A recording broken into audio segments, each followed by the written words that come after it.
On the Knavesmire once again. Last one forward will be the Jubilee winner, Cardem, bidding to complete another surprise for Charlie Hills and Jamie Spencer. 5 furlongs then for the Coolmore Wootton Bassett Nunthorpe of 2023, to be called by Mike Catamol. Lined up then, ready to race. And away they go. Cardem, the blindfold whipped off at the last minute, will be held up here for the Coolmore Wootton Bassett Nunthorpe Stakes Group 1. Live in the Dream, pink jacket over on the far side, off to a good start. Highfield Princess in that far side group as well. Macca over there and Regional. Down the near side, that's the 2-year-old Big Evs leading a little cluster there, leading from Equality. Right up next to the rail then is Aesop's Fables. Bradsell is just behind the leading pack with Dramatised, T-Spirit, Twilight Calls buried away by Frankie. Over on the far side still Live in the Dream, showing a lot of pace from Highfield Princess, and Queen Me coming there with Makarova. Regional's under a bit of pressure. Bradsell's coming into the race quite stylishly. They're already down to the final furlong here, spread across the track. Live in the Dream, a real trailblazer. He's awash with sweat, but by golly, he's flying. They're all queuing up behind, though. Highfield Princess beginning to gather herself. Can they get to Live in the Dream? And Sean Curran looks like going to be an all-the-way win, and a surprise in that Nunthorpe.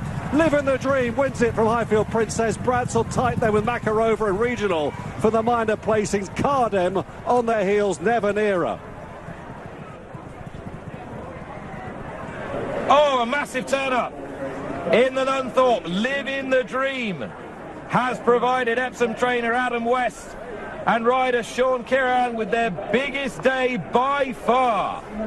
Has scorched the York turf here to get the better of Highfield Princess and Bradsell. The favourite and second favourite was second and third, but Live in the Dream has spoiled the party. Here's Adam West with Lydia. I'm with an absolutely stunned Adam West, who I can see just by looking is utterly speechless. I'm going to try and ask you to speak. Congratulations, you've won the Nunthorpe with Live in the Dream. I can't believe it. I'm just so grateful. It's amazing. Everything happens for a reason. We didn't get a good luck at Deauville, and we swerved America to come here. And it looks like he's going out there now with a ticket.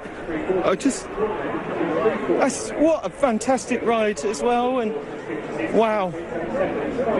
Thank you. What's this going to mean to you and your team? It's going to mean everything. Everything. This is a horse we've had so much fun with and so much, faith in, and just getting him to put his head down and get on with it. He's been fantastic. The guys are working so hard at the moment, and it's just brilliant. Absolutely brilliant.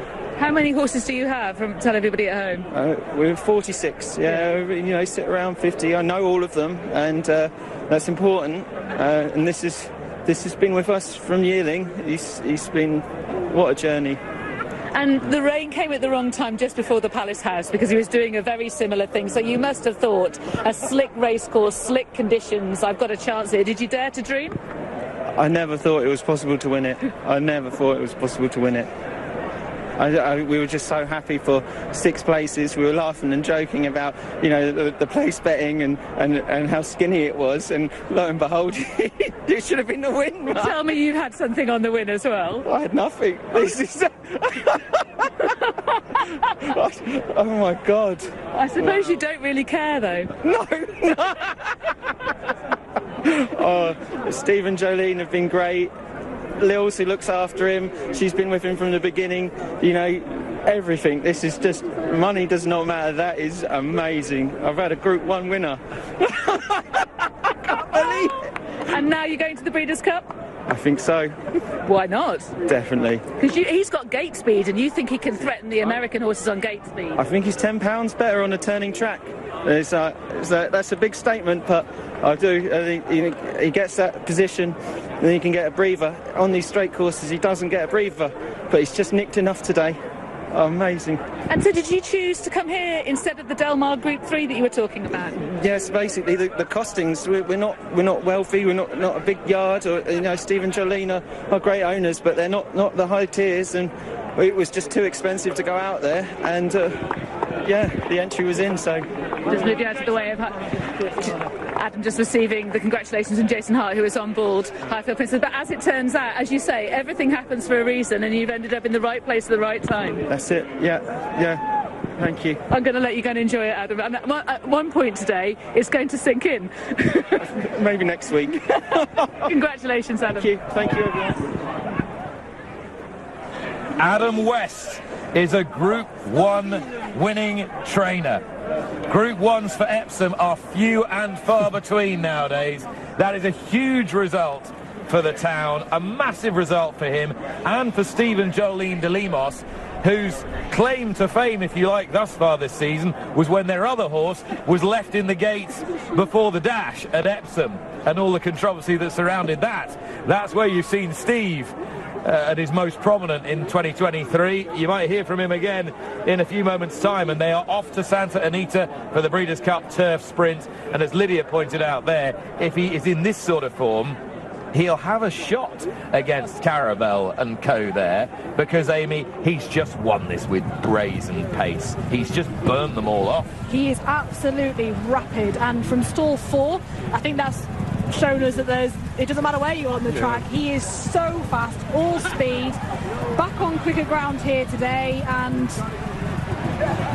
he didn't even have to really dig in deep, did he? Because he put the race to bed, and the last 100 yards he was just sort of going away. Highfield Princess has run another terrific race. She's just so consistent, but it never really looked like she was going to overhaul Live in the Dream, who has just won this race through the first furlong, really, Mark. Yeah, after a furlong, you can see the advantage that he's already built up. A horse who's come a long way in a short space of time. He's winning handicaps at Lingfield and Pontefract back in the spring, but he shows blinding early speed. Slight difference of opinions with the various groups. Big Ebbs is leading the group up the middle. Highfield Princess, she's got every chance. Bradsell starts coming out of the pack. Thought he might just pick up the lead a furlong and a half out. Dramatised travel well. Draw didn't do her any favour. She doesn't pick up, but you know, fair play to the winner. He said it's a big day for Adam West, huge day for Sean Kiran as well. First ride in the Group 1. Today, that's his 24th winner, which now makes it his personal best season for him. It's been some year for him. Fair play for keeping him on, because how often do you see these big meetings, jockeys getting jocked off for a bigger name or someone who's in fashion? They've stuck with him, they've kept him on, and if you were behind him in that Pontefract handicap and you were disappointed that day, you wouldn't be now, would you? Makarova's run another terrific race to finish 4th. She's got a lot closer to Highfield Princess than she did at Goodwood. Big Evs was right up there on the pace, different part of the track though, and he couldn't really establish any kind of a break on the horses that were behind him. I don't think there's actually any excuses, were there? This horse has gone out, blazed the trail. Highfield Princess sort of tracked him through as if to have something to aim at, but she just didn't have anything to answer to. Like you said, Bradsell looked like he'd come out of the pack. Again, couldn't quite get there. Highfield Princess has turned that form around than when they last faced each other in the King's Stand, but I think there's no fluke about this. He's gone a blistering gallop from word go, and he's stuck on. And you look at this result and you think, well, let's wait for the SP, and he saw 28 to 1. I'd have been a buyer at that if you told me beforehand. Yeah, because he's a horse. He'd run well early in season in pattern races. He'd run well in the Palace House. He'd run well in the Temple Stakes. But you know, there's no obvious reason why he'd be turning the tables on the likes of Dramatised. Indeed not. And of course, he had that rail bias in the Temple as well. Yeah.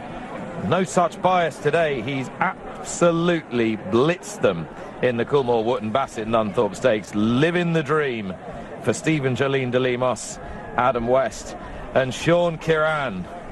What a day for all of them, and what a day also for Epsom. Great to see that historic training centre put back on the map at the top level. They can't believe it. We're almost falling over in disbelief as well. And here are the SPs.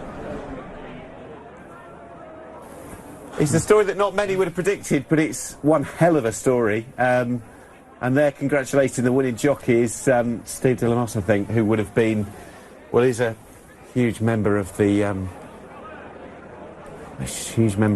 sort of ownership enthusiasm fan club. He's great to chat to on a couple of occasions that I've done, so I know how much it'll mean to the team. Living the dream, 28 to 1. Highfield Princess.